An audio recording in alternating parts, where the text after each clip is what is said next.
Be a part of the best pro wrestling podcast today by supporting the Going In Raw Patreon. You can enjoy access to the live taping of the show, exclusive merchandise, and patron-only episodes, and so much more. Support Going In Raw today. Click the link in the description. This is the glorious one, Bobby Roode, and you're watching Going In Raw. Hey, friendo, Steve here. And Larson. And welcome back to Going In Raw, the only pro wrestling podcast you're going to be listening to right here, youtube.com/Steven Larson.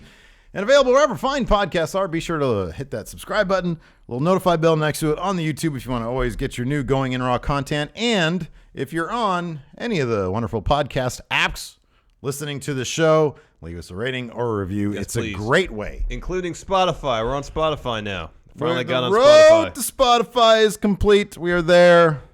Very exciting days. We're also on the Patreon at patreon.com/Steven Larson, where 54 wonderful patrons are watching this podcast as a live stream as we record it. We just got done with our pre-show. We're going to have a lovely post-show after it. You gotta sign these. When we get to the show, we'll sign them now. When we get to the show. I got a couple of cards here for Zach Stolpa, one of our great friendos who won chat trivia like ages ago.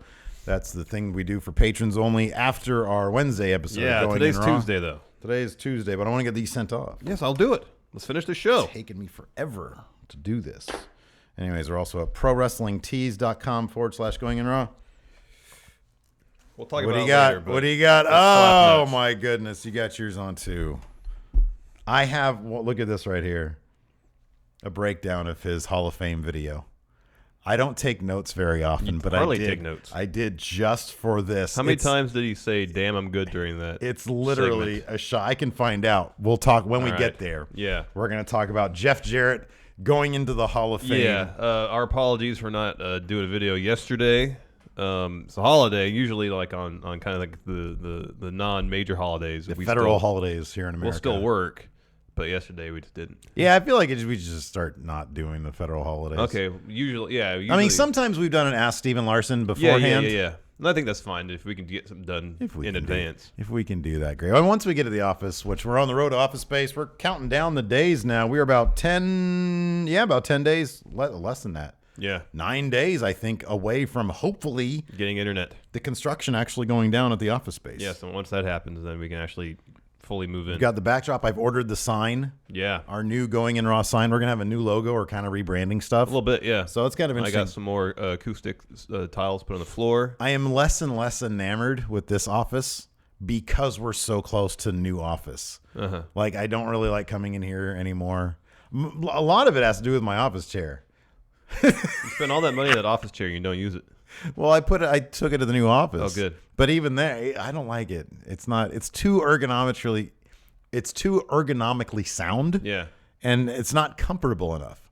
I'm fine if my back takes a bit of a thrashing if I get comfort. Okay. But I'm sitting there and I'm like, wow, my back feels great, but I really don't want to be here right now. Yeah. It's not conducive to working. It supports the back, but it makes the rest of you uncomfortable. Exactly. Anyways, our apologies. We'll at least give you more of a heads up in the future. We're not going to have our usually scheduled content up.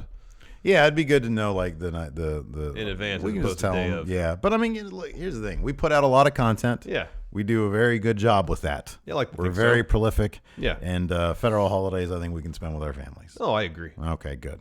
I like that. I got to go to Sutter's Fort yesterday, the first time in like 25 years. Of course, the location where Bill Sutter took on a bunch of landing aliens. Mm-hmm. Of course, this will be all detailed in Truth Exposed, our new. Yes, or I'm sure they did an episode of Ancient Aliens on it. Yeah, that guy's amazing. Anyways, he's got some pretty interesting hair.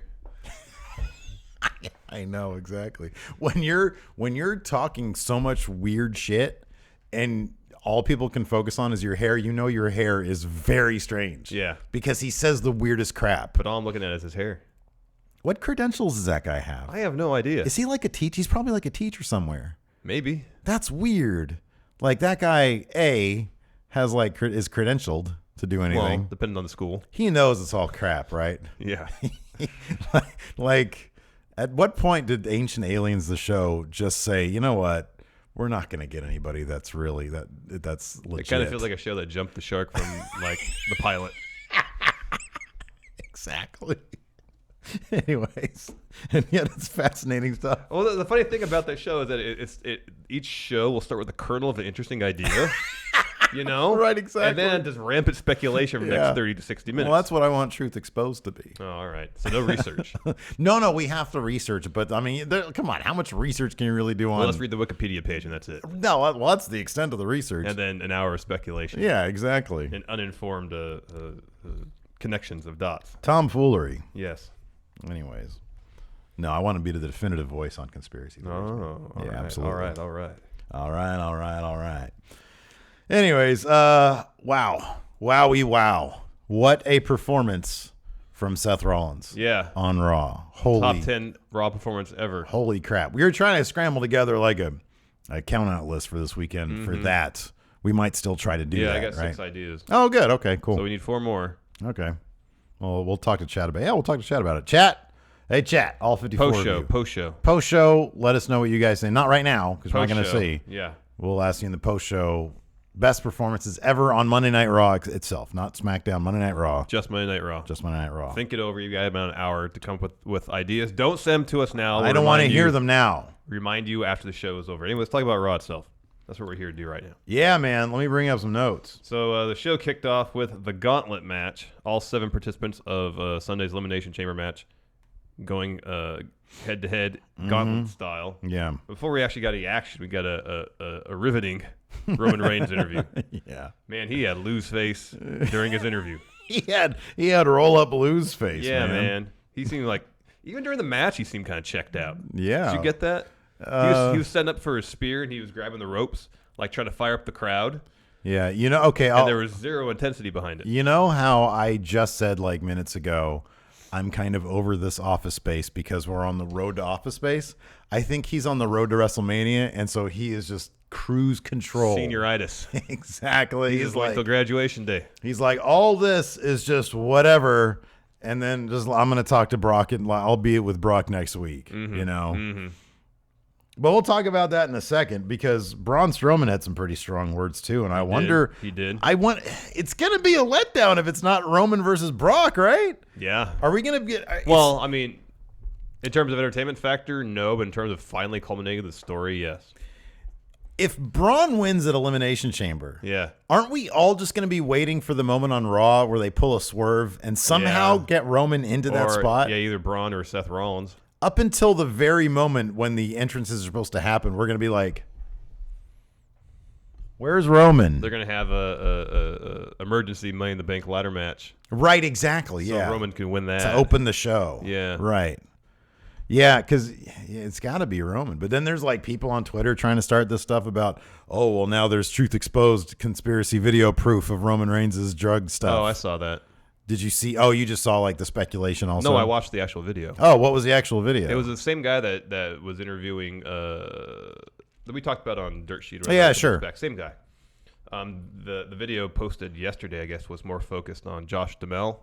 Okay. And the evidence as far as his interactions with this guy who was arrested. Yeah. And they said, John Bravo, the guy who did the video, said next episode he would show evidence of Roman Reigns buying stuff from this guy. Next episode. And he was saying stuff like Reigns was buying stuff that wasn't meant for human consumption and stuff like that. Oh, my gosh. So, wow. Do you think that could explain? So Roman Reigns gave a very lackluster interview, but I mean, that's just Roman Reigns. Then we had Roman Reigns versus Seth Rollins in a really, really fantastic section of the Gauntlet match. Yes. I thought this was really, really good. Seth beat Roman Reigns with the roll-up. He attempted a curb stomp at one point, didn't hit it, or they're just calling it the stomp now, I guess. yeah, how come they're not calling it the curb stomp? I don't want to speculate too far into it, Or but why don't they call it the blackout? That's what it was in the Indies. I wish they in would call it NXT. the blackout, but yeah, I don't know. I mean, this is pure speculation on my part. I have no idea. Whenever I've thought about the curb stomp, I've always thought about American History X, which true. has a really Yeah, that's nasty, true. obvious connotation to it. So wouldn't surprise me if that was why. But anyway, Seth ended up. Roman tried to get Seth with a roll up.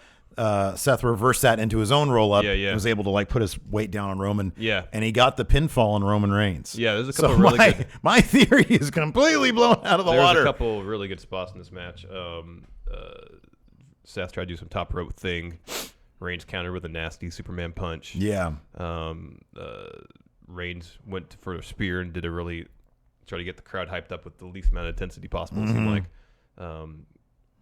Seth reversed that. A lot of good back and forth, and they established Seth selling some sort of leg ailment early on this match. That would eventually pay off in the third portion of this. It freaks me out whenever Seth starts grabbing that leg. I know. Starts grabbing the leg, but no, like more specifically when he goes, not just that, when he goes up to the top and he does like a flippy thing. And, the Phoenix Splash but lands on his feet. But it lands on his feet instead. I'm like, oh, God. I know. Oh, God. I mean, I'm sure he's totally capable of doing that and being fine, but God, it freaks me out. Yeah, me too. And that's not even what how he injured his knee in the first place. It still freaks me out. Yeah, I know. But yeah, so Seth Rollins got the roll up. Roman Reigns looked beside himself, or he looked like he looked mildly annoyed. You got me on this one. Like, well, it's not. Here we'll talk again on April 8th. Yeah, he has the upper hand that day. Exactly. He's like, well, I mean, this wasn't really that important a match, so. This is like, that's cool to save my energy for Elimination Chamber. That's exactly. I mean, that's the funny thing is that there weren't really any stakes involved here. No, they tried. That's one thing they tried to do in this Gauntlet match. They tried to make it seem like there were stakes involved when there really wasn't any. They were saying that Rollins was wrestling for momentum, essentially. Yeah. But if you wrestle for more than an hour and exhaust yourself, exactly, the momentum you might have by winning this match, well, it would have been almost 2 hours if you had won. I mean, is that really worth exhausting yourself? Yeah, for a shot at the Universal Title Mania? Probably well, not. I mean, I like the way John Cena sold his his loss, because Roman Reigns when the next guy comes out, when Cena comes out, it was kind of a cool moment. Roman Reigns tried to give Seth Rollins the Shield fist bump thing, and before Seth really had a chance to stand up and process it and do this, Cena's music hits. Roman puts his hand down. Cena comes out. He talks to the camera. He's just awash in green. Yeah. Because his shirt, then they do the Tron with all the green. Yeah. He comes out. As soon as he gets to the ring, while he's doing his posing and talking to the crowd, Seth clotheslines him from behind. Yeah, that was cool. And then tries to go for the pin. Yeah, that was great. Roman Reigns saunters out. He gives an interview during the match. So that's what they do. Every time the match continues, whoever just got eliminated, they do an interview backstage, picture in picture. And he said exactly what he should have said. He said, this doesn't really matter. The Elimination Chamber matters. Yeah. And then I'm going to go and fight Brock Lesnar. So then we had Seth Rollins versus John Cena. Seth Rollins, of course, is already beat up from Roman Reigns. Yeah, he's selling exhaustion. Yeah, and he puts on just a magnificent performance. This is one of those things, Chris Jericho is always able to hang his hat on beating Austin and The Rock in one night. Yeah. And now Rollins can say the same thing about this era's essentially, contemporaries, Roman Reigns and John Cena in the same night. Yeah. A masterful, like this segment especially, Seth Rollins versus John Cena. This match was really good, where Cena was kind of just telling Seth the whole time, just stay down. Mm-hmm. Just stay down. Yeah. Just take the L, take the loss, get out of here, save something for Elimination Chamber. And Seth just wouldn't do it. Seth kicked out of an AA. Seth gave Cena an AA. That was really, really great. More or less the deadlift variety that Cena does. Yeah. After already being in the match, and they kept 40 minutes. Yeah, they kept up, telling us, "Oh my God, he's been doing this. He's been doing this." I mean, this was absolutely an inspired way to kick off Raw. A 2-hour gauntlet match. It was, but also just coming off the heels of last week, Seth saying, "I want to be the man again." Right. The guy is Reigns. Sorry, he wants to be the man again. Yeah. He wants to be Monday Night Rollins. This in one episode accomplished that. He's essentially a top face on. Well, him and Braun are top faces. Here, I'm going to ask you something. We're going to have a problem on Raw here pretty soon. Yeah. Mania. There's too many top faces. Yeah, I know. Of all the top guys on Raw. It's so great, though. It's such a great problem to have. Talent. The top is so amazing right now. Of the top guys, the only heel I can think of really definitively is The Miz. Roman face. Elias. Yeah, I guess so. He's kind of on the precipice of. Oh, I don't know. Going up the top. I don't know. I think they're going to prolong that as long as they possibly can. He just hasn't been in the company as long. Yeah, it's okay. Yeah, he doesn't carry the weight that everybody else has. I agree with that. He's going to be eating pins. I agree with that. But you have Finn face, Reigns face, Braun face, Seth face. Who am I missing? Say Braun. Braun, Finn, Roman, John Cena, Seth. And Seth. That's 5 faces. Yeah. And then you have The Miz, and I guess you can add Elias to that. Yeah. Somebody over here has got to turn heel. Yeah, but okay, how many there in actuality, I'd say there's actually kind of like 3 faces. There's Finn, Seth, and Braun. Those are people that the crowd actually loves. Yes. Roman and Cena, they're like monster guys. They're like, hugely. They win. They win. Kayfabe, they're monsters. Yeah. Crowd's kind of split on them. They'll always get a reaction of some sort. Yeah. But you can never really guarantee what reaction they're going to get. In terms of how the company views them. Oh, sure. Okay. Yeah. You're totally right. Yeah. So I'm just thinking something's got to change there. There's too many. Even if you view Cena and Reigns as kind of tweeners, there's too many faces. A couple of them can't. Braun and Seth definitely can't. Finn can and should. Finn should go Naito heel. Yeah. But then, you solve your problem storyline-wise because then he can cheat.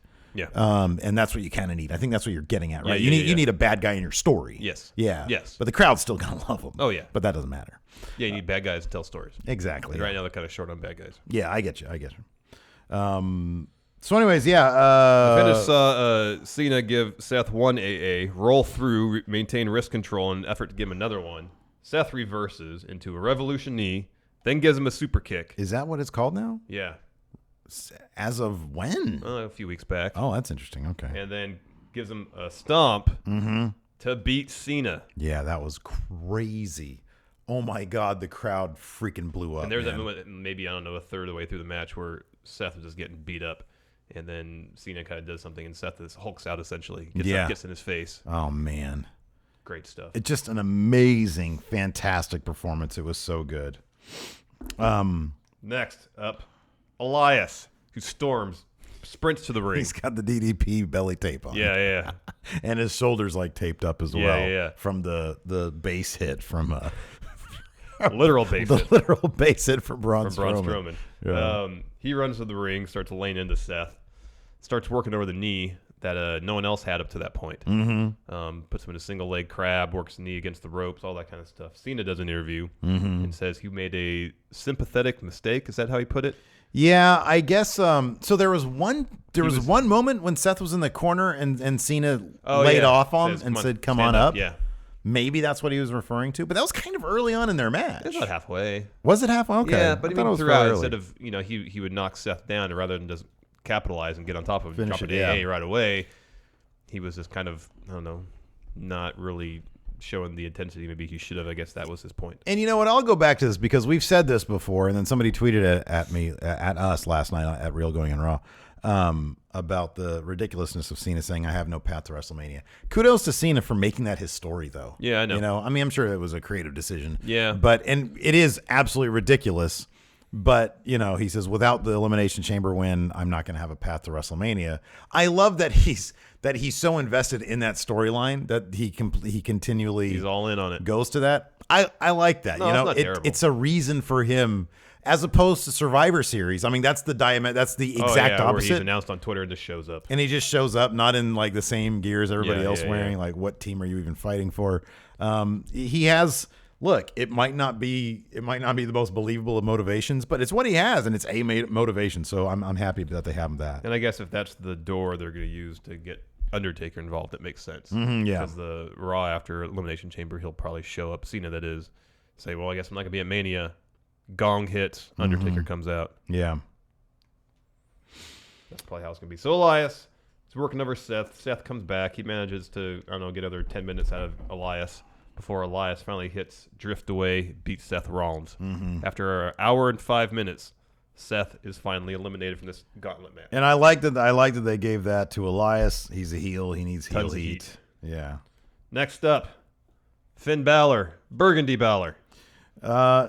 So are we going to talk Balor power rankings now? Have we concluded? So, okay, that's what everybody's talking about. What? They ditched Apollo Cruz's cruises. That's terrible. It rolls. Literally last week he said Apollo Crews can't lose. I know. What is that?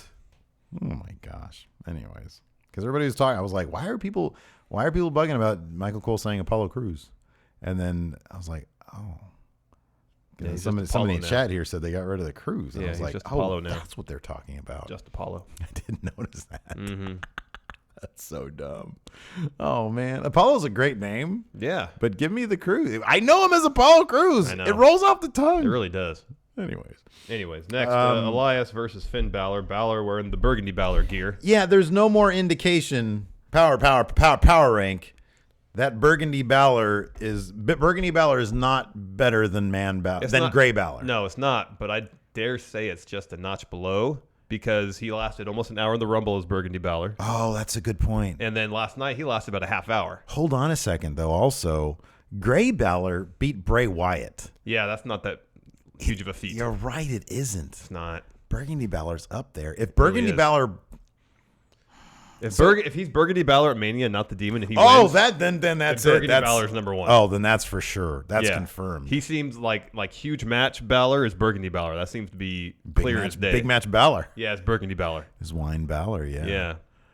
Wow. Interesting. So we don't care that he calls it Wine Balor, right? I like the alliteration. The alliteration. Go for alliteration every time out. Well, you know what Burgundy is. Same that it's a wine.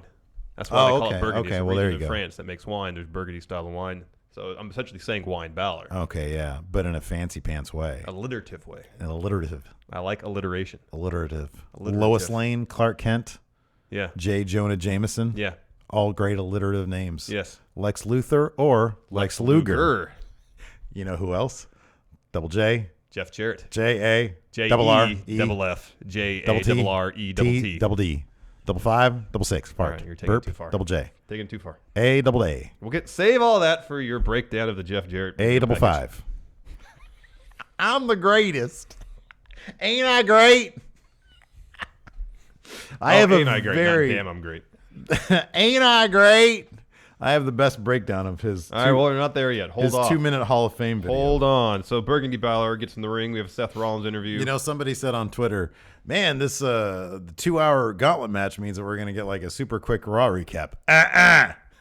No, we can spend 2 hours talking about this match. And then we're gonna spend another 2 hours talking about Jeff Jarrett's 2-minute video. Yes, I know. Elias starts working over Finn's arm, but it wasn't the one he heard. I don't think the scar. I could see the scar in his right arm.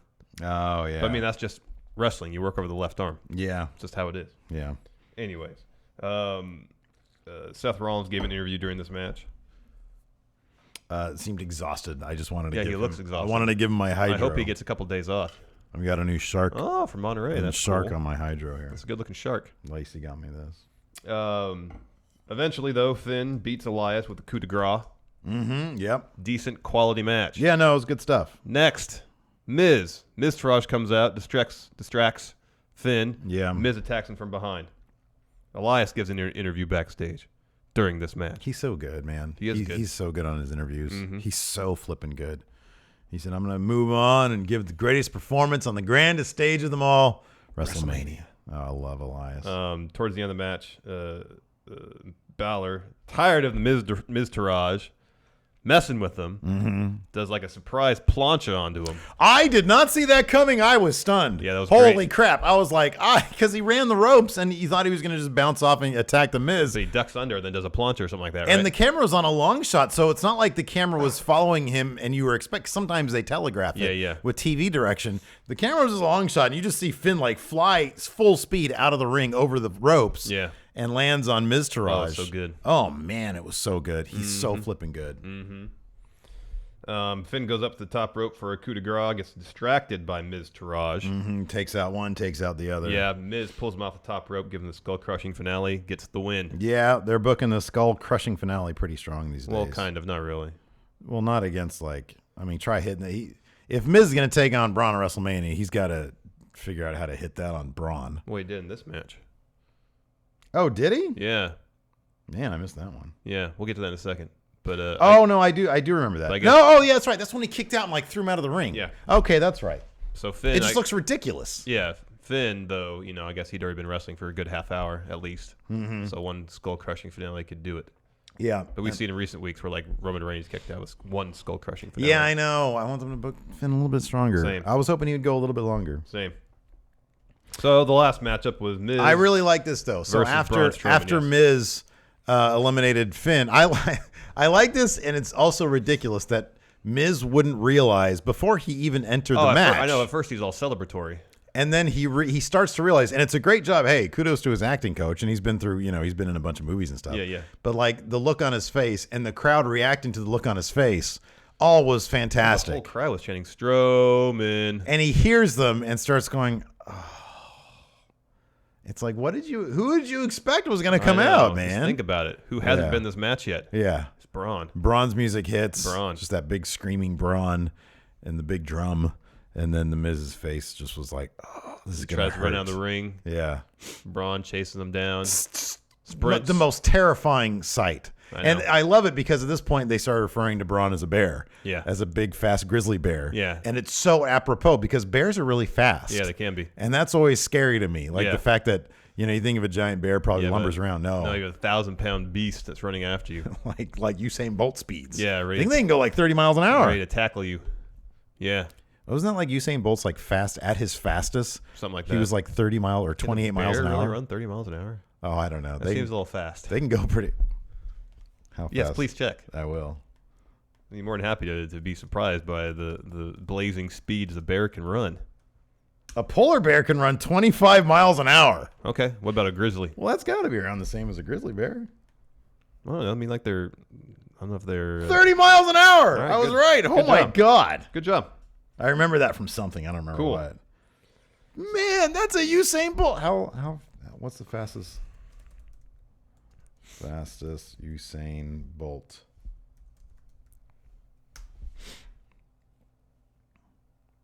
Um, 28.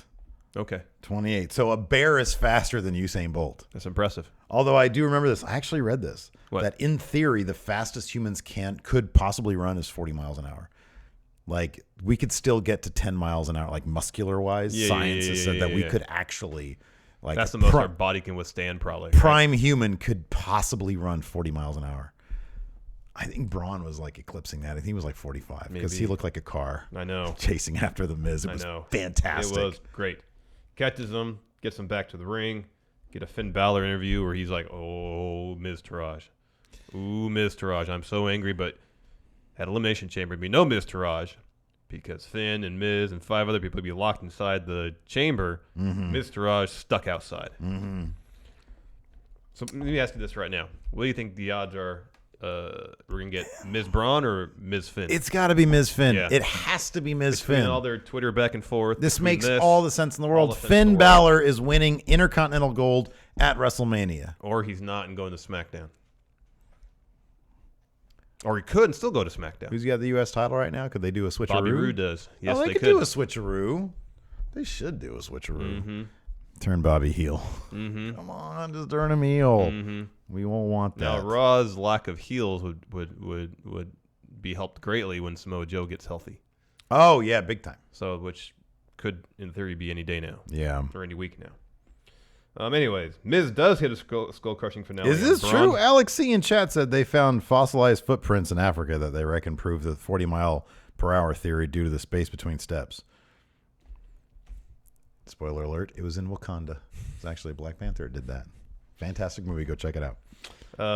Miz does hit Braun with skull-crushing finale, but Braun kicks out like 1.5 and just tosses Miz out of the ring into the Miz Taraj. And then Miz eats power slam. Braun wins. Yeah. Braun gives an interview where he's both terrifying and extremely charming. Oh, my goodness gracious. How does this man do both at the same time? He does the Braun deep wrestling man voice. Yeah. But then pivots so quickly to charming Braun. Yeah. And says, now if you'll excuse me, Charlie. Now excuse me, Charlie. But it's his normal voice. It's a shoot voice. Now excuse me, Charlie. And so he says, I got some business to take care of, and walks down the ring and The power crowd- slams everybody again. The crowd goes ape when he said, I've got some business to take care of. I know. Yeah. But he said, Braun, I'm coming, or Brock, I'm coming for you. He called him Beastie Boy. Yeah, I don't like when people do that.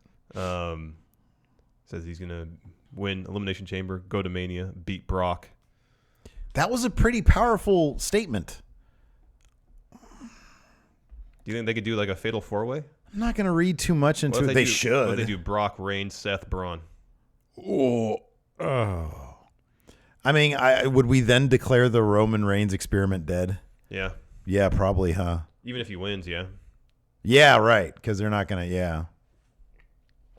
Like, I understand they want to have, I'm sure Vince wants to get this done. They want to have Brock Reigns 1-on-1, but I still think if they got Seth in there, it would still, in terms of the symmetry of the storytelling, work.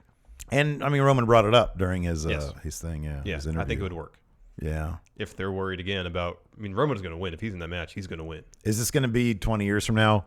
Like why did we never get Hogan Flair at WrestleMania? Are we going to be thinking, Maybe. Why do we never get Roman Brock at Mania? 1-on-1 after 1-on-1. 31. Yeah. I got to think they're just going to follow through and just get it over with. I would think so. But What would Seth and Braun do? I mean, one of them could be in the Ronda Rousey match. Yeah, that's what I would expect. I guess we'd heard Seth versus Kurt Angle maybe. Yeah, I think after last night, he's too big for that now. Yeah, I know. Although Kurt Angle could still go. Mm-hmm. But I don't know, man. Like Seth, how is he not like in a main event picture right now? I know. How is Braun not in a main event picture? You're right. That makes all of Roman, Braun, Seth. Who's the other guy? Finn? Mm-hmm. No, not Finn. Finn Miz. Yeah. I'm talking about the Fatal 4-Way. Seth, Roman, Brock, Braun. That's what I was thinking of. Yeah. But then when Ambrose comes back, he's another top of the card face. Yeah. I wonder where he's going to be put. Wrestling wise, he just can't. I don't know. No, look, I know there's a lot of Ambrose fans out there. I like Ambrose. I mean, I've liked Ambrose in bits and pieces. I don't dislike Ambrose. Yeah. He's just not as good a wrestler as the other guys. He's not as interesting a wrestler as the other guys. No, he's not. He works a fast pace, and that helps him. You know what would help him because here's the thing. I totally believe that if you would have put Ambrose in the Seth Rollins spot last night in the Gauntlet match, he would have gone. It would have been great for him. Yeah. He needs. That's the thing about Ambrose. They need more passionate performances given to him or opportunities given to him where he can show that because he can do that. Yeah, he doesn't get very many opportunities. His character feels like it's on cruise control. Yeah. That's my problem with Ambrose. They never really give him. I hate this freaking computer kills me, dude. They never really give him any meat to chew on. They haven't for a long time. Ever since like Brock Lesnar wouldn't play with him. I know. Because that could have been great. Yeah, I know. If Brock was interested, When Brock would beat him up and he would say, "Come back, come for some more." Yeah, that was really fun, and they didn't do it. And Brock wouldn't, according to Dean, he just wanted a squash match at Mania to collect his paycheck and be in the ring for 7 minutes. Yeah. So Braun picks up the win, wins the Gauntlet match. Mm-hmm. So he's obviously not going over Elimination Chamber. Right. Roman most obviously will. Yeah. Unless something changes between now and Sunday. Major. Well, this would be the case of like the math really working out because like Roman looked the worst pretty much out of everybody. I know. He got beat by a lazy roll up. I mean, I think right now, just based on Raw, it seems pretty obvious who's winning all the chamber matches. Let's get to that later, though. Let's talk about this Jeff Jarrett Hall of Fame video package. All right. Bring up your notes. I want to hear your analysis, Steve. All right. So here's the thing. First off, we got number one. This broke on NBC Sports. Yeah, Monday morning? Yeah. Is that right? Or was it Sunday? Monday morning, yeah. They usually announce on Monday morning. We had heard rumors of this. Yeah. Rumors have been out for like a week or two. Yeah, from PW Insider. Meltzer mentioned it in the latest Observer newsletter. So number one, I mean, congratulations, Jeff Jarrett. Yeah. It's great. He recently went through rehab. Yeah. Apparently on the WWE's dime. Sponsored, yeah. Let me ask you this. Does this put to rest the rumor brought up by, I think, China, or the allegation brought up by China in her autobiography that Jarrett held Vince up for additional money to job to her at that pay-per-view at, what was it? No Mercy 99, I think. Right. Because his side of it was, it was literally my last day at in the company. They would have no reason to pay me the money that I was owed. I simply went in there and said, before I do this, I want my money. I want to make sure that I'm solid. Yeah. Which kind of makes sense. Yeah. I mean, if he has leverage saying that he's not going to drop this title before he goes because he believes he's owed money. I mean, yeah. That's a negotiating tactic. I would think that would be probably. I wouldn't surprise me if it was true. Yeah, it wouldn't surprise me either. If that was the case. Yeah. It's a sexier story, him saying, give me more money or I'm not going to do a job to a woman, you know. That being said, I always loved China after that. Said he came out from the office and said, he said something that was actually kind of charming. It was something like, let's go make history, sweetheart, or something like that. And it was actually kind of a charming thing. Mm-hmm. I loved Xavier Woods on Twitter saying, congratulations, Jeff Jarrett was the first guy who got me a spot on TV. Oh, yeah. And because of that, the WWE saw me and I was able to get my opportunity with them. Here's the thing. We neither of us are exactly Jeff Jarrett fans. And we've talked to a good share of crap. He was literally on our list of people who would never make the Hall of Fame. I know. But at the same time, I think everybody loves a good redemption story. Yeah, sure. Yeah. You know, and you know, many people have said that Jeff Jarrett never drew a dime in the business. Mm-hmm. And maybe that's true as a main eventer, but that's not to say he didn't have a really good career. He had a great career. He had a fantastic career. And you can't fault a guy for taking opportunities and doing whatever he could with them. He just, as a fan of the product, I always saw him as the guy who had like no charisma. Yeah. At least as it showed up on the TV screen. Yeah. A lot of people say he's like a swell guy. Did you ever watch Spring Breakers? He was in that for a little bit. No, I didn't. He was actually pretty good in that. Was he? He's Okay. not that much. Yeah. But he's pretty effective. All right. Believable. It's interesting though, because Triple H's tweet about, and this is what kind of bummed me out about the video package and why it was bizarrely underwhelming. Triple H said something along the lines of birthed into the business. Yeah. And the second part, I think he said something like, he's given so many opportunities to people around the world. Yeah. And that, oh, here we go. Not only led a decorated career, but created opportunities for new talent around the world, which I don't think can be debated. I think that's true. Not at all. You I can't think debate that, from yeah. Xavier Woods' tweet alone, you can Just think of all the careers that took off from TNA. I know. AJ Like, Styles, look Bobby at the top Roode, of the line. Samoa Joe. Exactly. Yeah. And Go so on that and on and on. that can't really be debated. And if you just look past, I mean, if he hadn't been pushed as a main eventer in WCW, I don't think he would have had that reputation if he never drew a dime anywhere. Because he would have been a really solid mid-card champion in several promotions. I know. And that's a really good career. Yeah. It's just he was the guy from like a fan, like being a fan back then when he had, and they showed that in the video, when he had like the Intercontinental and European Championship, I would just always think to myself, I would so much rather see that on other people. I just would rather see it.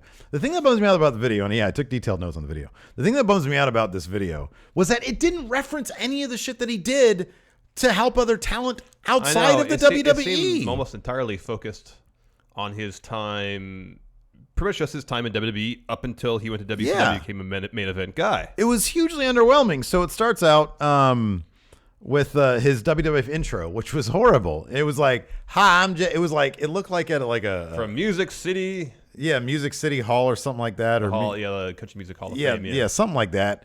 And he's just like, "Hi, my name's Double J." That's J-E-double-F-J-A-double-R-E-double-T. Exactly. But you just said it with about 50% more charisma than he did. It was like he was sleeping through it. "Hi, my name's Jeff Jarrett. That's Double J, J, E, double F, J, A, double R, E, double T." You're getting used to that name a lot, Double J. Double J, A, E. And they did that like multiple times through the video. I know. They had, of course, the sincere guitar kick in with some Double J pyro. We had a voiceover from Lawler from the Attitude Era saying, "Double J, ain't he great?" But it was kind of in the same manner in which he used to talk about cleavage. It was that Lawler. It wasn't like, wow, this guy is really great. Cut to Roman Reigns, and he says, he was able to take that confidence, that arrogance, and make it flashy, and some people didn't like him, but he didn't care about that. If you actually listen to what they say, it's not the biggest point that all these interviewers or all these interviewees are making is that people didn't like him, but he didn't care. Yeah, yeah. And I don't know if they were talking about personally or professionally, in the words of Eric Bischoff. Then cut to Michael Cole. I don't think it was Michael Cole's wife. I think it was somebody else's. It said, "Double J is the ultimate entertainer," and then it cuts to Double J saying, "Ain't I great?" And the thing that I remember about Jeff Jarrett is that when he would talk, nobody cared. No. That was the thing about as the character when he was out there talking. And again, this is separated from the person, from the businessman. As the character, nobody ever cared. And that was the thing about him that I always took away. And that's really surprising to me about this video is that they were trying to like make it out like he was some great character and he just wasn't. I know, like that this period of WWE, especially before he started breaking guitars on people. Yeah. He had the longer hair and really ridiculous outfits. That was the worst. Yeah, and that's what seemed to be the focus of this. Yeah, I know. And he came out, I remember he came out, I think it was, I don't know which time it was. He went back and forth several times. He went back and forth a couple times. And one of the times, it was like 97, he dropped this promo when he came out. It was like early 97, I think. And it was so underwhelming. Mm-hmm. It was supposed to be like a controversial shoot style thing. Yeah. And half of it kind of felt maybe shoot-ish. But the crowd was like, oh my, so dead silent There was no, like, nobody was acting like, oh my God, he's saying this stuff. I can't believe it. Yeah. And it's not remembered. Like, No. nobody really ever talks about it at all. The only reason I knew about it is because I think I was looking up something random. By the way, this is a complete aside. Who is it? OSW Review? Yeah. They reviewed Sonny's porno. Oh, dear. It's amazing. It's so funny. Their rundown of it. It's great. You should check it out. Anyways, Dolph said something about Jeff Jarrett having the glow-in-the-dark glasses and the big pretty strut, which is the Fargo strut, which Ric Flair did. Yeah. I never understood why Jeff Jarrett adopted the Fargo strut after Ric Flair I don't know. basically immortalized it. I know. He said, and then Kofi said, yeah, he's strutting around like he owned the place. Natty then kicked in and said he was a loudmouth wannabe rock star. Again, I'm not sure how. Not exactly praise. Exactly. Then we had Double J in various promos talking about how great he was at everything in a voice that was not convincing at all. No. Then they shifted then to a higher tempo music, and it cut to them talking about his WWF Intercontinental run, and then mixed in with some of his WCW stuff. Road Dogg said Jeff Jarrett is on the list of greatest IC champions. Well, he held the belt a lot. Numerically speaking, I think that's correct. And if you take the greatest bit out of there, he is on the list of IC champions, so that is factually correct. Yeah. Cole mentioning he's a 6-time Intercontinental champion. JR mentioning that Jeff Jarrett has won 2 titles, where it shows him with an IC and the European title. Mm-hmm. Again, just sort of hogging. And even before his space. time in WCW and WWE/WWF, he was huge in his dad's territory, won like 50 belts there. In his dad's territory. No, I know, but I'm correct, still saying. My dad probably would have booked me strong if he was a wrestler. Oh, I don't know. I know your dad. Let's see here. Well, I'm a safe bet. I don't think I'm going to go anywhere. Yeah, I guess I'm that's not true. sure anybody else would want me. Yeah. So that's why. But he might just do it. Might not just do it just to rib you. Oh, yeah. No, my dad would totally keep the belt himself. Or he'd put it on, like, on my kid or something. Let's see here. Again, Kofi, his job was to get people to hate him, and he definitely succeeded in that. That's true. That is true. That's true. That is true. A shot of Double J putting Ben Stiller in a figure 4. Oddly enough, there were only 2 guitar smashing shots during this entire video. Should have been a lot more. That should have been half the video. And there was none of him hitting Beetlejuice, the little dude. There was none of that. That was like probably the greatest moment in his career. Be honest with you. Or like when David Arquette helped him win the title. Yeah. And then once again, we get to wrap things up. Double J once again. Don't forget, Double J, double E, double F, double J, double A, double R, double E, double T. And then he says, and I'm going to leave you with 3 words. Ain't I great? And then it cuts back to Cole. Never heard the word slap nuts in the entire thing. No! It was literally the best-selling shirt that he had. Didn't say slap nuts once. Like, and everything actually great about Jeff Jarrett was left out of this video. Hold on. Remotely good. Don't say great.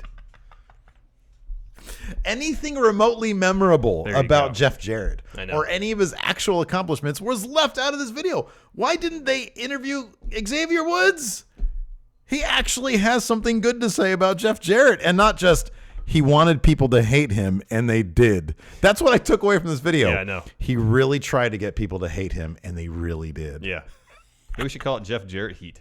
Jeff Jarrett, there you go. Jeff Jarrett heat. Anyway. I know, I don't like calling it X-Pac heat anymore. I like X-Pac. Congratulations, Jeff Jarrett. Oh, this was the best part of it. What? This was the best part of it. When they come out of the promo, I think, God, was it, maybe it was one of the Cultaholic guys, maybe it was some random person, I forget who, on Twitter mentioned this, and I watched right after the promo. They cut to the crowd. Oh, yeah. Half-assedly kind of clapping. And this woman. Front row, a lady turns to her man and says, Who's that? not just who's that, who the fuck was that? Clear as day drops the F word. Like, you don't hear it, but you see it come out of her mouth. Who the F was that? Oh, I was dying. Because I didn't notice that in the Twitter video, but when I watched it on TV. Yeah. Who the F was that? That's funny. And he just looks at her with a confused look on his face. And then they cut away to the crowd. That's funny. It was pretty awesome. Anyways, yeah, congratulations, Jeff Jarrett. Yes, It's gonna congratulations, be Jeff it's gonna be a good look. He's just coming out of like rehab or whatever. Yeah, who's going to induct him? I mean, obviously, the answer would be Vince Russo. Yeah, it's got to be Vince Russo. He's not going to be welcome back at WWE anytime soon, you would think. No, he's not. So It really should be Vince Russo. David Arquette. Sure. I don't think they're going to acknowledge that, though. Yeah, probably not. I mean, look, it would be great if it was Xavier Woods. What? Yeah, that would be great. Didn't Cornette manage him for a bit? Did he? I thought he did when he came in one of the times. Oh, maybe. Cornette did a lot of weird stuff in like the 96, 97 days. Yeah. He was bringing in like NWA people. Yeah, that's what it was, because I think Jarrett was NWA champion at the time. Oh, okay. That makes sense. I'm trying to think who else. Yeah, Xavier Woods would make a lot of sense. It would. I mean, you know, It depends on the focus of the narrative they're going to put forth about his induction. Is it developing and giving new opportunities or new talent? Well, that's the one that they should go with, not what we saw in this video. I agree. And it's like, dude, I understand. Okay, you can't really show you literally can't show TNA footage. I don't know. I mean, let me ask you. What? Austin says about Elias, since they have a guitar gimmick. That's so superficial. No, I know, but give Elias an opportunity. Look, a good opportunity at the podium. Anytime I see Elias, I'll be happy. Chris K says Road Dogg. Oh, that's a good one. That's a great one. Because he was the roadie. He was the roadie. That was a great one. Actually makes a lot of sense. Yeah, it probably will be Road Dogg. Probably. AJ Styles. I mean, look, any of the TNA guys would be great. The only problem is would Vince acknowledge TNA to that degree? I mean, they are kind of running into that problem right now. I mean, couldn't they spend like... The problem is they need footage. If they're going to acknowledge that stuff that he did... They're licensing footage for Impact, I think, for a Hardy thing. Oh, really? I thought I heard that, yeah. Do it for Jeff Jarrett. Yeah. You can do that. Yeah. Sergio Impact C says Steve Austin. Oh, he hates him. He hates Jeff Jarrett. Last night, I mean, like, I don't know if like recently... But I heard a couple stories about, like, I think Vince Russo said that the scaredest he ever was backstage was when Russo was trying to book Jeff Jarrett to like win over Austin like one time or something like that. I forget what the exact story was. Sounds familiar, yeah. But I think that stems from Austin's time in the USWA. I mean, Austin seems to have mellowed out a lot since then, so it wouldn't surprise me that's water under the bridge. But that would be hilarious. And yeah, he is the first member of Bullet Club. It's true. I was trying to think because Haku's not in. Haku's a member of Bullet Club, but he's not in the Hall of Fame. But Jeff Jarrett is. I was trying to think of anybody else like a weird fringe member. No, I mean, if Hogan had only been cool with taking $100,000 to show up at Wrestle Kingdom to be Bullet Club, he would have been the first member of Bullet Club in. But Jeff Jarrett. Milk Queen says, wasn't Double J making the Broken Universe stuff purposely complicated for WWE last year? He was doing that to Matt Hardy. Yeah, I mean, it is okay. So have Matt Hardy induct him. I haven't noticed if Matt Hardy has said anything about. I haven't noticed either. Jeff Jarrett, but yeah, it is. I mean, for a couple different reasons, it is kind of surprising. Yeah, because I hadn't even thought about that. That is fairly recent. Yeah, just the last year. Wow. I mean, maybe it's one of those things where Jeff Jarrett ran to those personal issues. I don't know who made the connection, whether it be WWE or him. This is funny. Is somebody going to comment on this? Austin Loof. Did Jeff and Engel ever do anything together?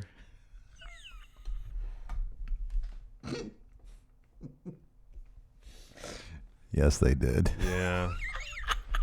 Yeah, there's a lot of issues in this that make it kind of complicated. Jeff stole Engel's wife. Oh man! Goodness gracious! Oh my! So yeah, Revy Hardy. Yeah, Milk Queen. Revy Hardy has some words, I'm sure. Yeah, this is bizarre. We can definitely strike names off the list. People who won't be inducting him: Kurt Angle, Matt Hardy. Yeah. Steve Austin. Yeah. Strike those off the list. People who potential inductors. I did not see Jim Cornette's tweet. Sorry, we're just talking to people in chat now. Oh man, that's hilarious. I was wondering like who made the connection either WWE or Jeff Jarrett about the rehab situation, because I've heard before that WWE will pay for rehab for not only current talents, obviously, but past talents. Yeah, I think they paid for Scott Hall's rehab at least once, if not several times. Yeah. I wonder if they reached out to him or vice versa, or what exactly happened.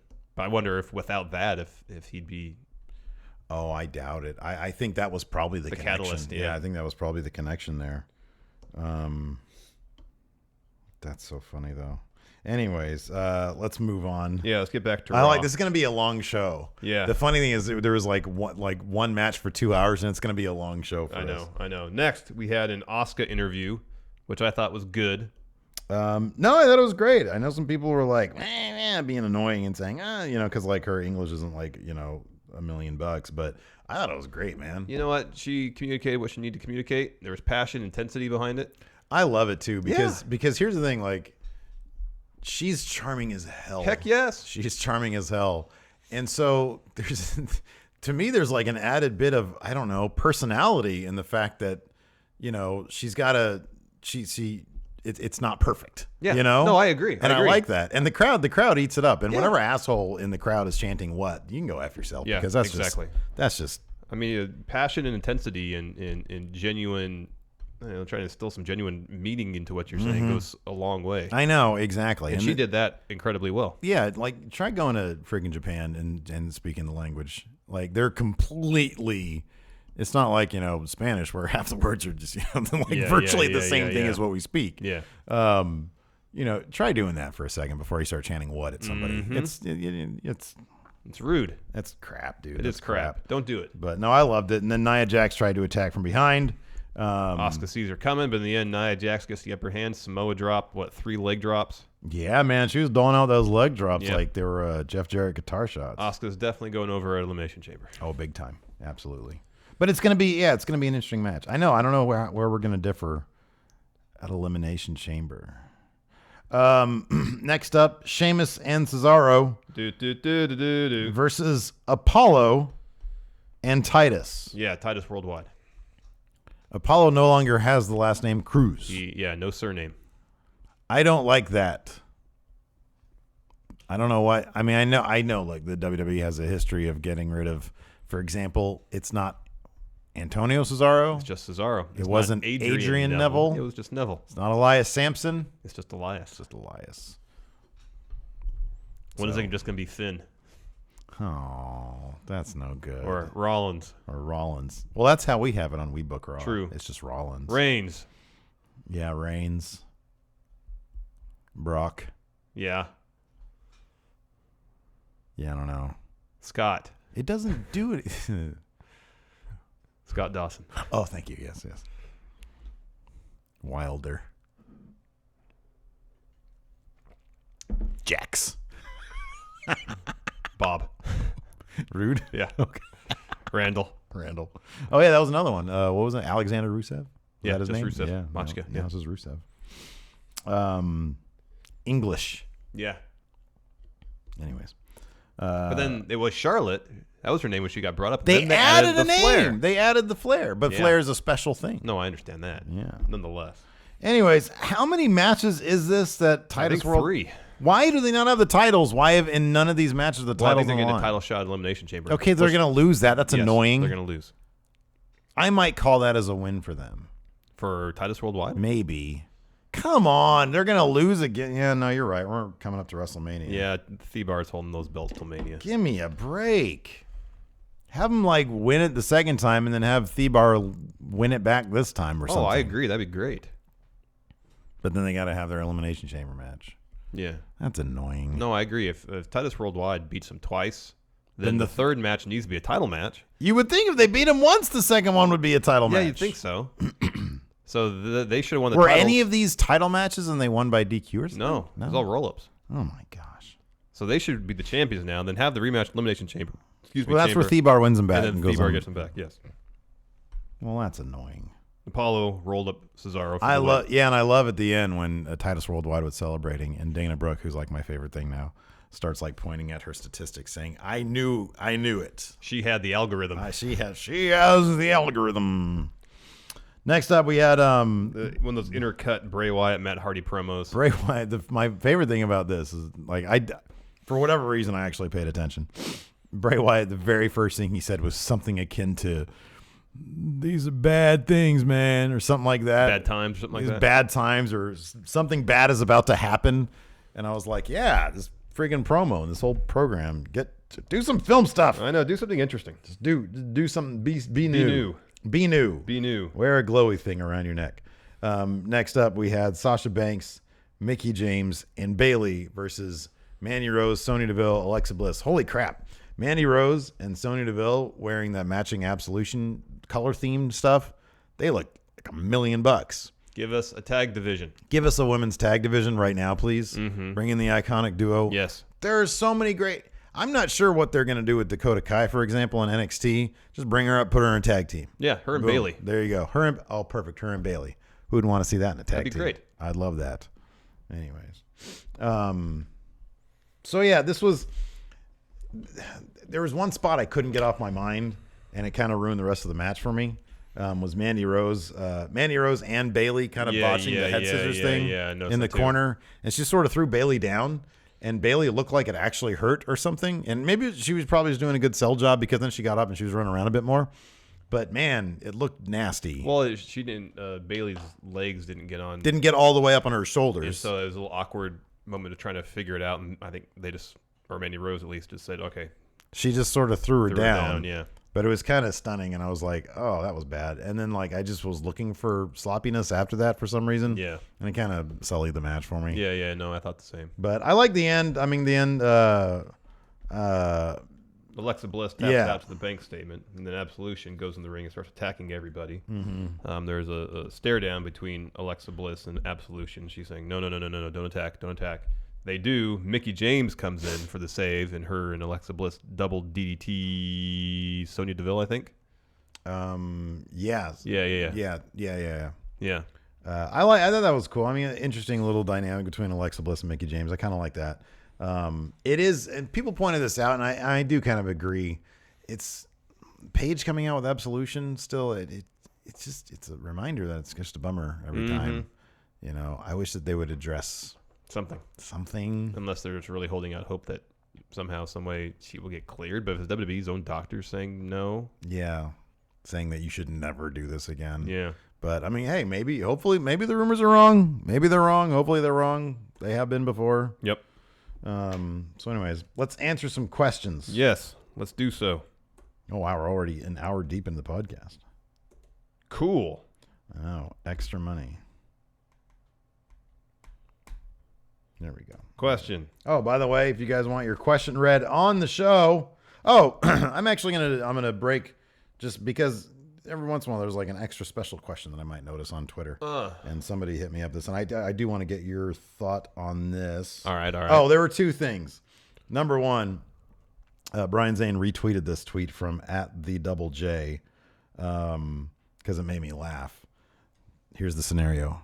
Jeff Jarrett takes the podium at the Hall of Fame. Thank you, Shelton.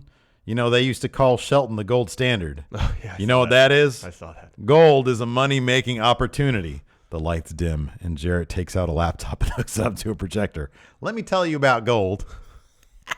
That was funny. I like that. Funny. Great tweet.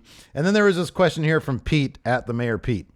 Not a knock on last night's Raw because it was entertaining, but if you reverse the order of matches in last night's Raw, does it become a better show? If the Gauntlet match ended the show, I say no, but it's a good question. It is a good question. I agree with you. Because it kind of ended a bit on a limp with the Mandy Rose sloppiness a little bit. However, kicking it off, I always prefer a strong kickoff. Yeah, same. Over a strong finale. And I think also, too, if you look at the ratings breakdown, generally the third hour performs the weakest of the 3 hours of Raw.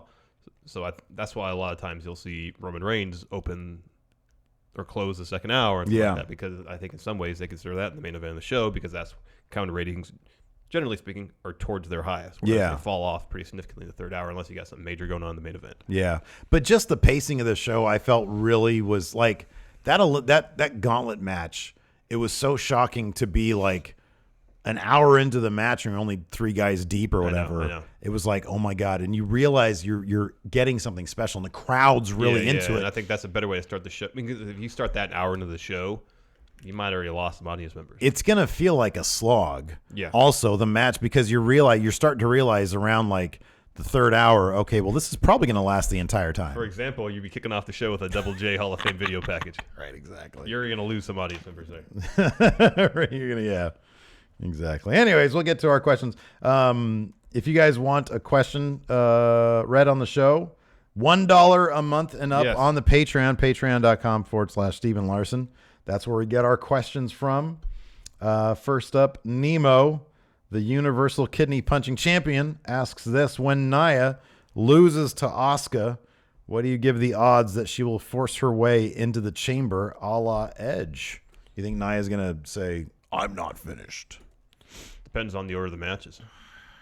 Yeah, okay. Like if the Women's Elimination Chamber kicks off the show, then obviously not. Mm-hmm. If she loses to Asuka first. If the circumstances are correct, do you see it happening? No. I kind of don't. I think... unless you take somebody out. Do you still see Nia versus Alexa Bliss at Mania? How about this? Here's an idea. Alexa's been putting in a lot of time trying to forge a relationship with Mickie James. Yeah. What if before the chamber match, say that goes on third to last, or second to last, or last? I don't know. But it goes on after Nia Jax's match against Asuka, which Nia loses. Backstage, Nia beats the heck out of Mickie James, takes her spot in the match, and so you have this dynamic of Nia and Alexa Bliss, who have been friends, both on and off screen. But then you have Alexa, which they haven't really touched on camera, so it probably won't happen. Alexa trying to forge or reforge a friendship with Mickie James, and Nia having a problem with that. Mm-hmm. I don't know. Yeah, maybe.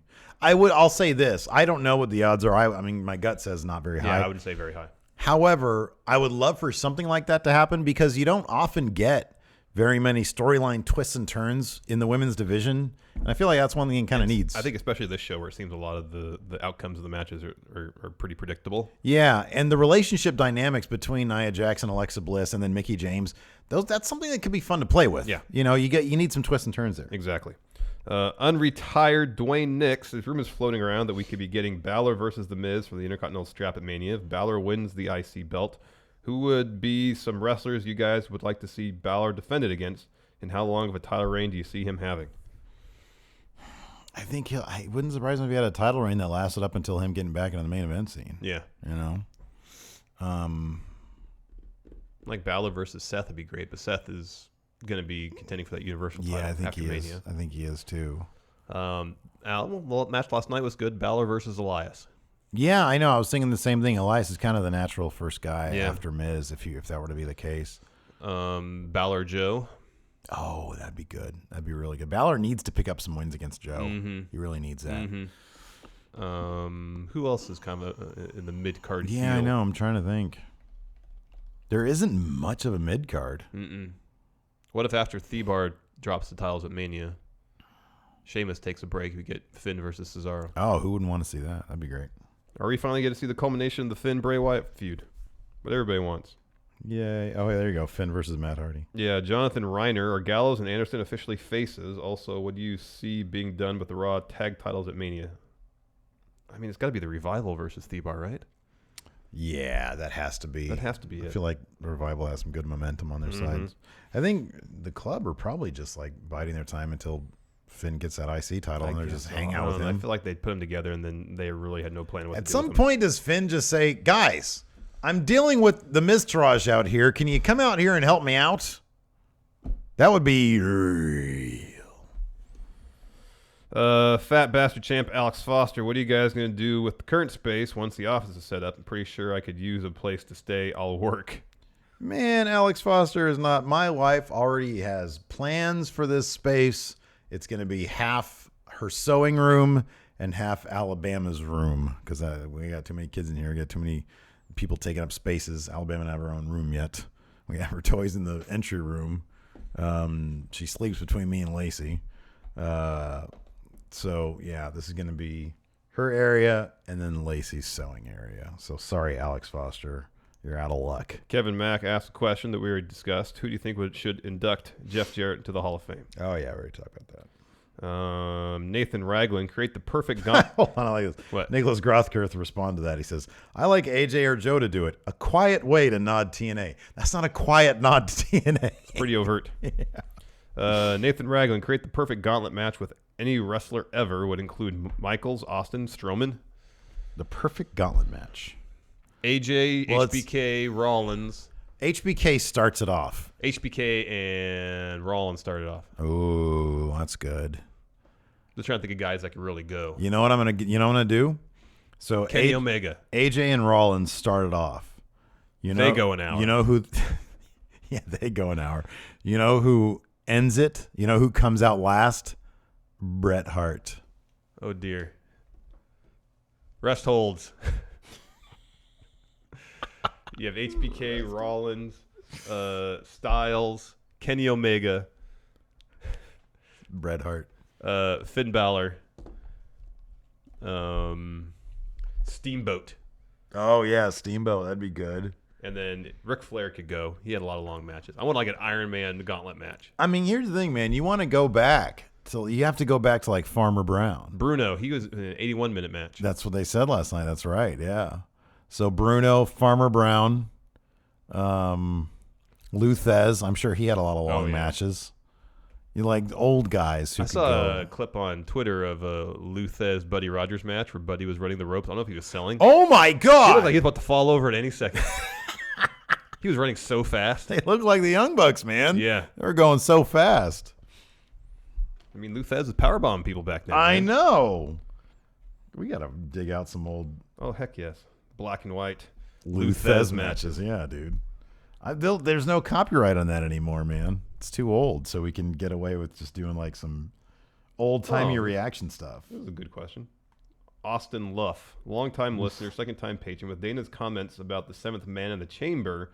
If you could add a 7th woman to their chamber match, power rank who you want to add from NXT, main roster, so on and so forth.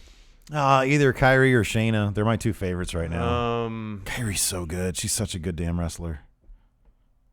Candice LeRae. Oh, that'd be great too. That'd be good. Oh, I love Kyrie Sane. She's so good. Yeah, she is good. Bronze grappling hook. What superstar would look the weirdest without a beard? Oh, Elias. Did you see that picture of him? Like with the really, really short. Yeah. Yeah, he's not a good looking guy. And He's such a weird looking guy. Who would look weird with a beard like bronze? John Cena. You're right.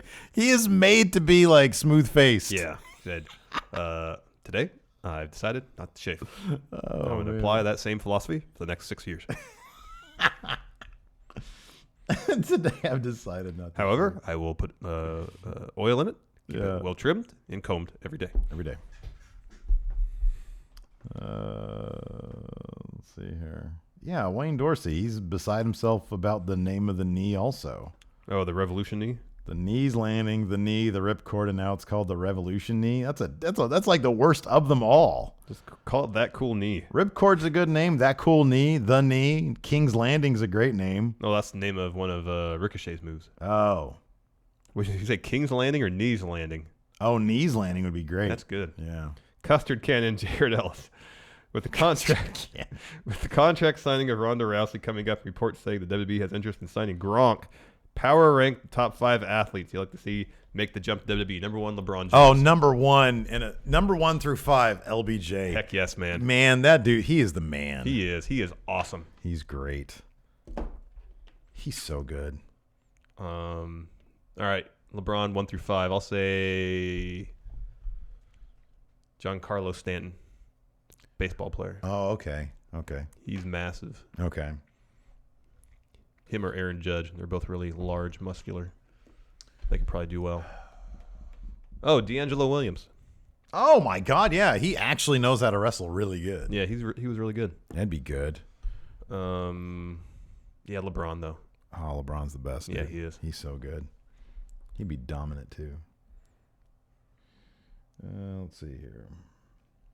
Oh, that's an interesting question. Dalton, longtime listener, first-time patron here. With the competitive nature of Seth and Roman's interactions lately, would you want to see a best of 7 between them? I'm a fan of best of 7, so Heck yes, man. I would absolutely Get that like universal to see that. title in play too. But then, like the finish of match 7 would be just a roll up. It'd be like a 5-minute match. It'd be a roll up. Let's see here. The Slow Wolf, the top-notch super beast Slow Wolf. Yeah, good question. WWE comes to you, which means Vince comes to you. Yeah. And asks you to book a 6-man ladder match for the Cruiserweight title at WrestleMania. Yeah, point at the sign. With 4 members of their current roster and 2 surprise entrants from any promotion. Who do you put in the match? Well, you got people who are officially on 205 Live now. You put Mark Andrews is on 205 Live officially. He's on the roster page. Saw that. So you put Cedric, Mustafa Ali, Roderick Strong. You want Mark Andrews in there? Oh man, hold on a second. Drew Gulak. You're just going too fast. No, those are the 3 gimmies right there. This is a ladder match. Give me Mark Andrews. All right. I don't know about. So look.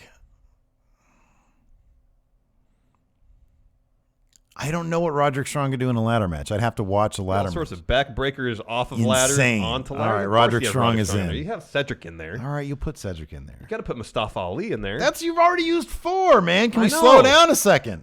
Imagine an inverted 450 off the top of the ladder. What about Tony Nese? Can we just stop and analyze this before you start? No, I think 3 of those 4 are pretty obvious. I'd kick Mark Andrews out before I'd kick Mustafa Ali. The man has an airplane on his pants. He's number 1. No. Numero uno. No, give me Mustafa Ali over Mark Andrews. Oh, you've gone crazy. No way, man. All right, so there's our 4 from 205 Live. All right, fine. Wow. Did you see Jack Gallagher? He said he might bring back his gi. Mm-hmm. Looks like pajamas. Okay. 2 others from other promotions. Man. Joey Janela. He do some crazy stuff. I don't want to see a man die. I'm afraid to watch any Joey Janela match these days. I know. Because every GIF I see is like, oh my God, dude. Stop it. What about Sammy Guevara? Oh, God, get out of here with that. Oh, Sammy Guevara. Trevor Lee. Oh, I love Trevor Lee. But Sammy Guevara at WrestleMania in a ladder match? Are you kidding me? Yeah, man, that'd be good. Oh, man. Oh, God. How about Joey Janela? Trent? Oh, man, I don't want to see that. He got busted open the hard way at the last PWG show. Yeah, ease up. Relax, Trent. No way, man. Oh, dude, what about the ticking time bomb? Yeah, I know. I was thinking about that too, but he said indies, so I just indies? Okay, all right. New Japan out of it. All right, that's fine. Oh no, he said indie promotion. Any promotion. Yeah, Takahashi then. That'd be great. Oh man. But dude, okay, here's the thing. If Vince comes to you and says money is no option, no object. Money's no option. Money is no object. Yeah, Stephen Larson earned the match then. Money's no object.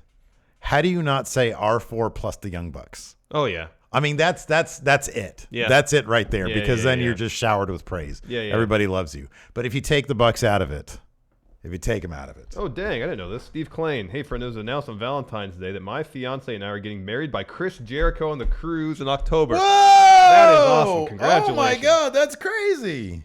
She was saying that she wants Kenny Omega to give her away, and I would want Ricky Steamboat to be my best man. If you're going to have a wrestling-themed wedding, which wrestlers would you want to be your groomsmen? Who would be your best man? Who would give your bride away? And who would be officiating the ceremony? Oh, that is fantastic. Man, that's Congratulations. amazing. That's incredible. That's so cool. I love All when right. our friendos get to do cool things. I know. It's always so much fun. All right, so groomsmen. Oh, man. How Who many? would be the officiant? Who'd officiate the wedding? Well, I would have Elias playing the Good. thing. It's a good idea. Yeah. But like he'd have a promo beforehand. But I'd have Aiden English sing. Oh, wow. That's a good one. I'd have Rusev be my officiant. He's your officiant. Yeah. Holy cow. That's how do you top that? Best man, AJ. Best man is definitely probably 8. Although, now that I'm looking at that chair over there, I wonder how Dean Ambrose is with bachelor parties. Because I feel like good. AJ, like you're probably going to end up playing video games, which is like, we did that at mine. Yeah. But I kind of feel like Dean Ambrose, especially in character, because I feel like you do some weird stuff. Giant cowboy hats. Yeah, giant foam cowboy hats. You remember that workout video that Dean Ambrose did in the desert? Like it incorporates some of that. Yeah. But then of course there'd be like a brothel involved or something. Morning yoga in the desert. Exactly. But then there'd be like whole blackout phases. I think he lives in Vegas too. Oh, there you go. Then Dean Ambrose is my best man. Yeah, that's a good choice. He's my best man. Oh, Mojo. Oh God, that's scary. Mojo. That's scary. He's not my best man. AJ's my best man, but Mojo's in He's definitely the guy planning the bachelor party. Yes. Oh, that's a great choice right there. Holy cow. Braun is Braun might be my officiant. That's a good choice. I thought about him too. Do you think this man is garbage? No. Would you like to say to this man, I'm not finished with you yet? I'll never be finished with you. Yes. Those are all great answers. We put the ring. Could you please now get these hands? Who would give your bride away?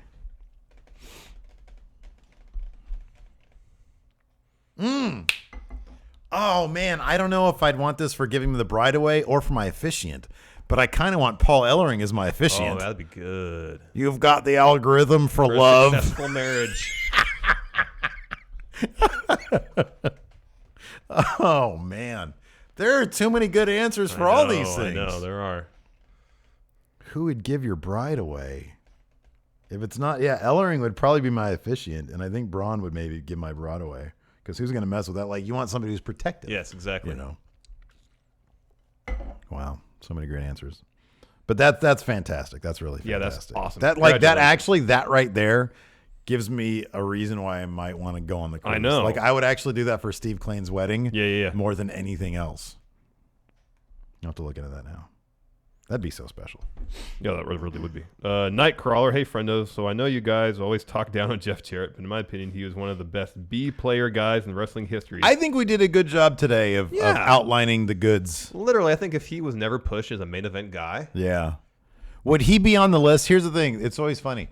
There's always people. So, like, we dog Bret Hart here and there, right? Yeah. If he was never world champion, he would be probably number one on the list of people who should have been world champion. You know what I mean? Yeah. They'd been like, why was he never world champion? Then he was, and we dog him. Yeah, I know. Jeff Jarrett be on that list. Yeah. Oh, he says power rank some of the other best B-plus guys in wrestling. Oh, man. So great upper mid-carders.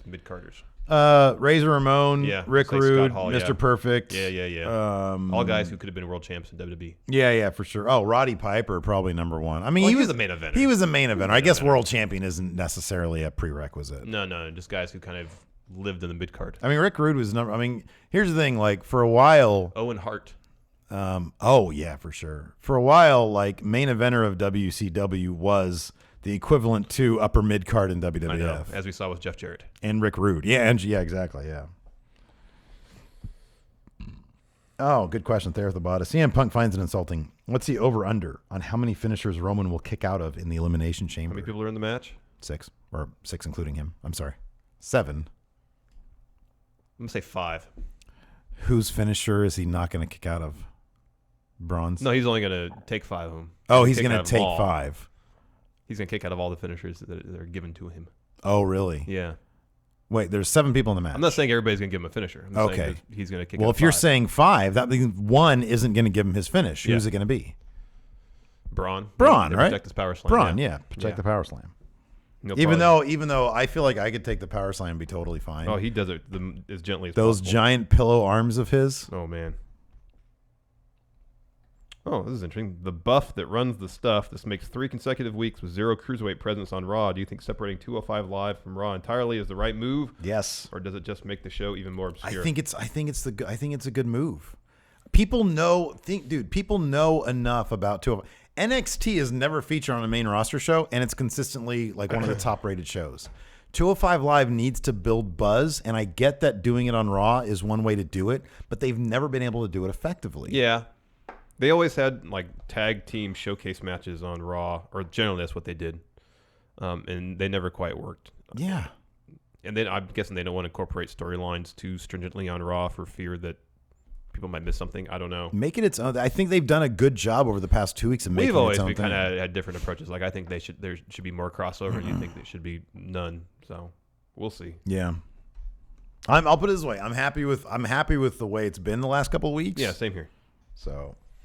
All right, let's do one more question. We still got pay-per-view to do. Oh, my goodness. Well,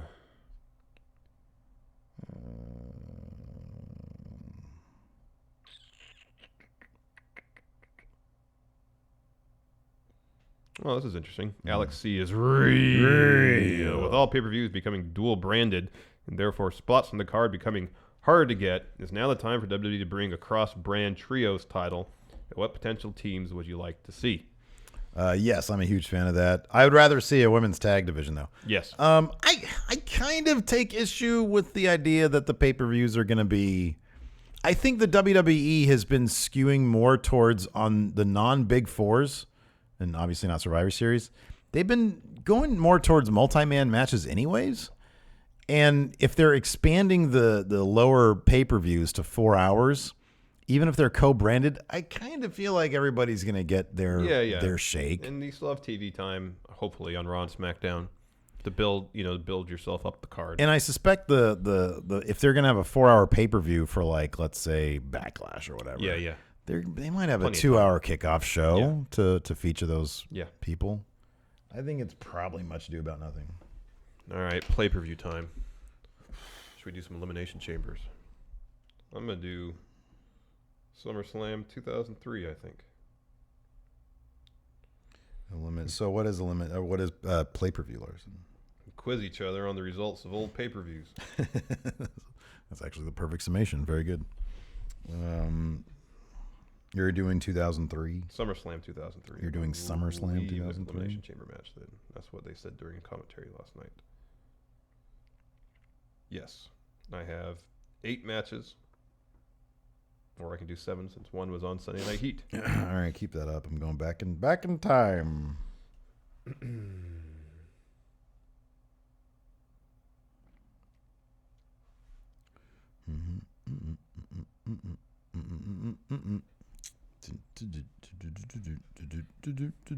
It's a long show. I'm pushing an hour and a half. I know. So we're doing a gauntlet show. All right. Did we do an Elimination Chamber one last week? I don't remember. Probably. Do you like Elimination Chamber 2012? I know we didn't have done that one. Okay. And I don't know it that well. I'll just do it. I might have just swerved you, Steve. I think I remember. No, I know we haven't done it for the show. I think I've seen 2012. But that doesn't mean I remember anything about it. All right. How many? I have 8. 8? Jeez. Why would you have? Hold on a second. You don't have to do Elimination Chamber match. You can do whatever you want. I know I can do what I want. Do a War Games match. That's kind of like Elimination Chamber. You're doing SummerSlam. What was 2003. What was the second Elimination This Chamber? is the second Elimination Chamber. The first one was Survivor Series 2002, I think. What's the fourth Elimination Chamber match? I don't know. List of Oh, my goodness. Elimination Chamber. We're going to be here all day. I'd like to eat lunch at some point. Elimination Chamber matches. All right, here we go.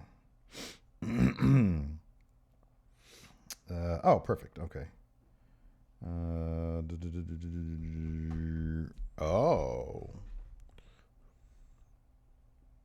I will go with No Way Out 2008. All right. Here we go.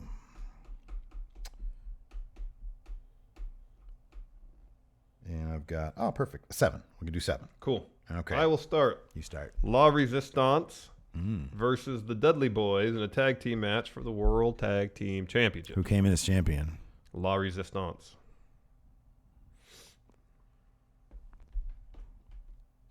Was it SummerSlam? Yeah. Oh, Dudley Boys. Nope. No? Nope. La Resistance? This was not one of the Dudley Boys' many title wins? Yeah, nope. All right, here we go. In a singles match. Singles match.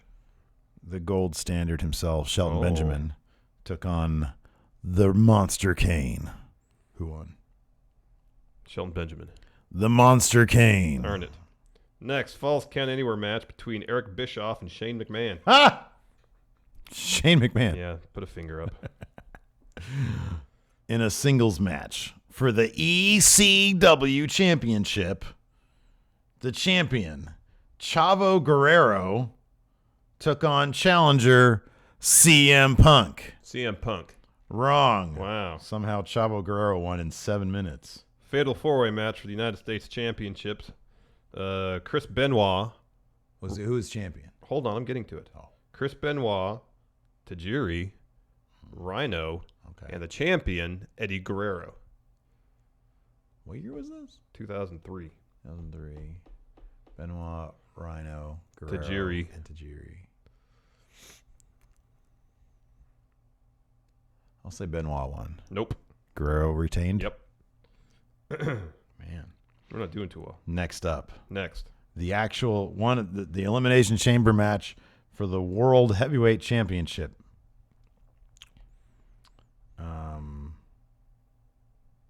Oh no.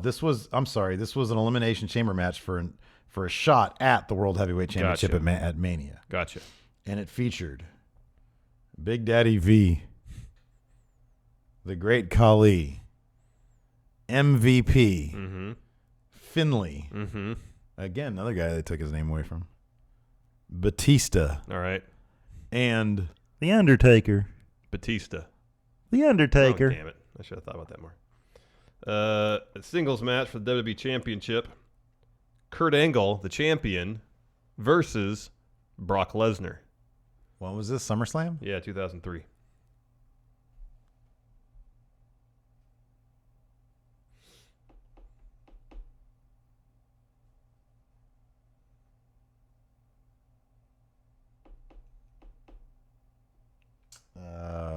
I'll say Brock. No. Kurt Angle won? Yep. Who won at WrestleMania? Oh, Brock won at Mania. Yeah. Damn it. Idiot. Neither of us are doing very well. I have one. I have 0. In a career-threatening match. Oh, no. Ric Flair versus Mr. Kennedy.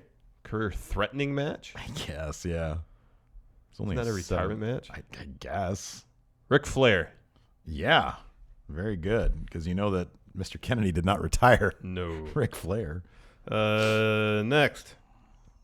Rob Van Dam versus Kane, no holds barred. RVD versus Kane. No, hold on. I'll say RVD won. Nope. What the? Do you have one? Yeah, you have one. I have one. Yeah, I have one. In a singles match for the WWE Championship. Here's a toss-up if I ever heard one. Randy Orton, champion. John Cena, challenger. Jeez. Wait, who was champ? Orton. Randall versus John. Yeah. I'll go with Randall. No, John Cena won. Lol, Cena wins. Toss-up. It really is. God, we're terrible at this. Yeah, man. Main event, Elimination Chamber match for World Heavyweight Championship saw Shawn Michaels versus Goldberg versus Kevin Nash versus Randall Orton versus Chris Jericho versus the champion, Triple H. HBK. No, Triple H retained. God damn it. All right, here you go. Your one chance to beat me. Elimination Chamber. And this is for a shot at the WWE Championship at Mania. All right. JBL. All right. Wait, which title? World Heavyweight or WWE? WWE. Okay. JBL. Yeah. Umaga. All right. Chris Jericho. Shawn Michaels. Jeff Hardy. And Triple H.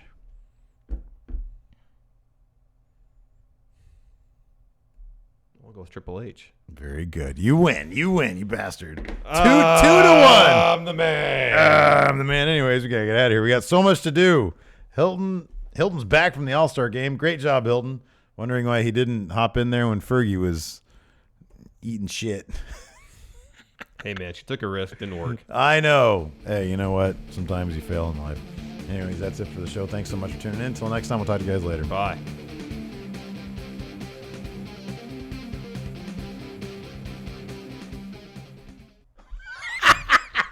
It didn't work. We're still recording.